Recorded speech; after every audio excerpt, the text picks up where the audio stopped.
Fala pessoal, aqui é Isaac Wellness, personal trainer, mais uma vez no canal do YouTube. Hoje com a presença aqui de Thiago, psicólogo. Obrigado, Thiago. Ele tem várias dicas aqui pra gente de como enfrentar o tratamento, alguns estágios durante o câncer. Você vai gostar muito. Senta aí, aumenta o som. Thiagão, muito obrigado desde já. Vamos lá, compartilha com a gente algumas dicas aí, como enfrentar essa barreira, essa guerra. Obrigado a você, é um prazer estar participando desse canal, muito importante, traz muita informação, né, para as pessoas que realmente passam por um momento tão delicado como esse. Então, assim, nosso bate-papo é mais tentando trazer a questão dos estágios da doença, né? Certo. Então, assim, desde a década de 60, onde na psiquiatria começou a se ventilar sobre os estágios da doença, se fala muito quando o paciente, né, oncológico, ele realmente começa a passar por algumas dificuldades e apresentar alguns comportamentos. Então, eles fizeram um levantamento em relação ao comportamento do paciente, né? Então, foi identificado que o primeiro estágio é a negação.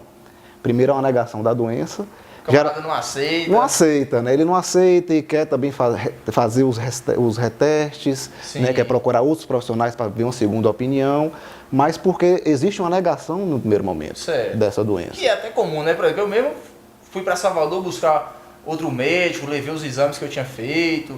Realmente existe esse estágio, não tem nada de errado nisso, né? Não tem nada de errado e é comum. Né? A negação realmente é uma, vamos colocar assim, é uma proteção psicológica. Né? Freud trouxe muito também isso, a questão da negação, e na doença acontece da mesma maneira. A pessoa ela tem uma resistência em admitir prontamente que está em um estágio adoecido como esse.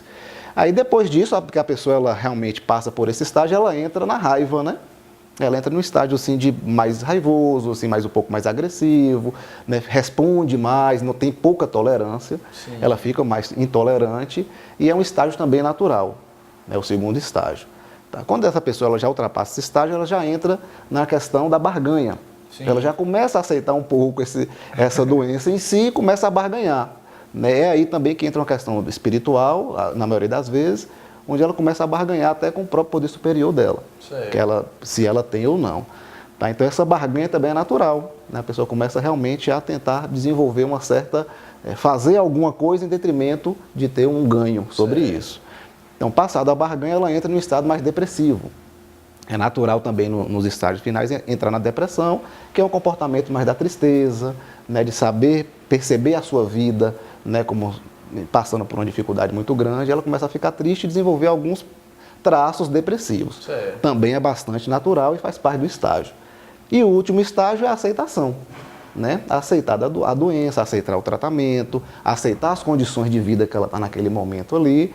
Então, fechando o último estágio com a aceitação da doença e aí o tratamento ele fica mais suave para o paciente. Ele já começa realmente a ter uma participação maior no tratamento.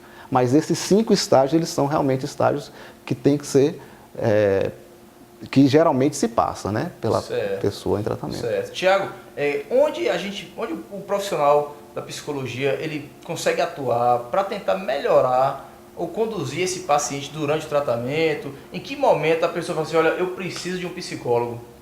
Como que vocês atuam aí? Sua pergunta é bastante pertinente, porque assim, o psicólogo ele entra, na verdade, não com olhar na doença, né, e sim no olhar no indivíduo, no paciente, nas questões sociais que envolvem a participação dele, na família, aquele que ainda trabalha, né, aquela pessoa que tem sua interação social, e isso existe um impacto muito grande, né, na vida desse indivíduo. Então o psicólogo ele entra aí mais nessa questão da pessoa, do ser humano mesmo, né, porque a doença já foi diagnosticada, está sendo tratada. Né, existem os sintomas físicos que ele vai estar realmente passando, né, ou não, através da medicação ou através de outro processo da própria doença, mas no momento a psicologia vai entrar para estar aliviando mais essa relação dele como indivíduo. Tem algum caso específico que você vivenciou e deu certo? O paciente evoluiu, aceitou, aquele de repente que estava na negação e vocês conversaram e ele realmente entendeu? Conta pra gente aí. É bastante importante quando a gente começa a tentar sensibilizar e trabalhar na psicoeducação, né? Porque o paciente ele não se dá conta que ele está no estágio. E quando isso é trabalhado na própria psicologia, né, nessa questão do indivíduo, ele começa a se perceber. E quando ele começa a se perceber, realmente é aí que existe a mudança. Né? Porque às vezes o paciente ele não consegue enxergar esses comportamentos né, psicológico, toda essa situação que ele está vivenciando. E o profissional ele entra também aí nesse sentido, né, de tentar psicoeducar, mostrar que esse estágio é um estágio que, se não for ultrapassado, né, vai trazer realmente uma série de prejuízos, né, para que seja também ultrapassado de forma mais suave e que ele consiga também identificar que esse comportamento não está sendo adequado naquele momento e ele consegue realmente uma nova maneira de viver. O que esses pacientes podem fazer para melhorarem? Bom, primeiramente, trabalhar a questão da aceitação, né? Aceitar como uma condição natural, né, que realmente o paciente se acometeu naquele momento, é só um momento da vida dele, tá? Então ter essa aceitação de que realmente a doença está instalada, que existe, precisa de um tratamento e o tratamento precisa da participação integral do paciente, né? Então, trabalhando a questão da aceitação, esse paciente começa a se organizar até dentro da sua própria família, né, dentro do próprio ambiente hospitalar ou onde ele está fazendo o tratamento, para que realmente ele comece a se regular nesse sentido aí, tá? Beleza. E com relação à família, né, como você já citou, deixa algum recadinho assim para os familiares da importância também de colaborar com o paciente, porque tem às vezes o paciente quer ser tratado e alguns familiares muitas vezes podem, não precisa, ou toma aqui um chá, né? O que você fala aí para os familiares?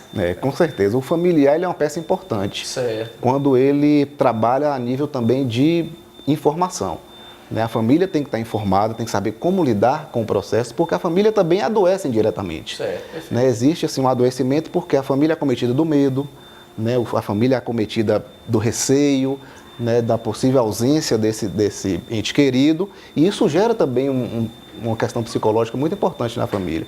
E a família precisa ser trabalhada também nesse sentido, né, de compreender que a família tem suas limitações, mas que ela também é um agente transformador. Sim. Ela precisa estar bem para que esse paciente também encare isso de forma positiva.